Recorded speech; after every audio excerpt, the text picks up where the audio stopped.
ज़यान नाम का मतलब क्या है? ज़यान नाम कितना मशहूर है और इंटरनेट की दुनिया में कितना वायरल है? ज़यान एक इस्लामी नाम है और ये नाम लड़कों के लिए इस्तेमाल किया जाता है। ज़यान नाम का मतलब खूबसूरत मेहमान नवाज है। ज़यान की इब्तदाई तारीख अरबी ज़ुबान से निकलती है। इंटरनेट की दुनिया में ज़यान नाम की शोहरत में 2012 से तेज़ी देखने में आई। पिछले 15 साल में आप ज़यान नाम की शोहरत और ट्रेंड्स का ग्राफ स्क्रीन पर देख सकते हैं।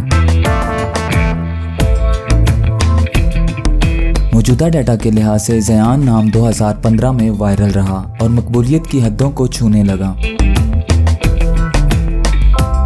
ज़यान नाम लबनान, मोरक्को और मलेशिया में बहुत पसंद किया जाता है और कसरत से इस्तेमाल में है।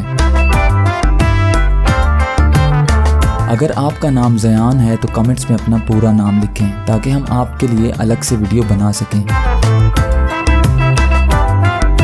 ये वीडियो आप ज़यान नाम के किसी दोस्त के साथ शेयर कर सकते हैं, यकीनन वो इसे बहुत पसंद करेंगे। इस चैनल पर आप मज़ीद हज़ारों इस्लामी नामों के मानी, ट्रेंड्स और शोहरत का डाटा देख सकते हैं।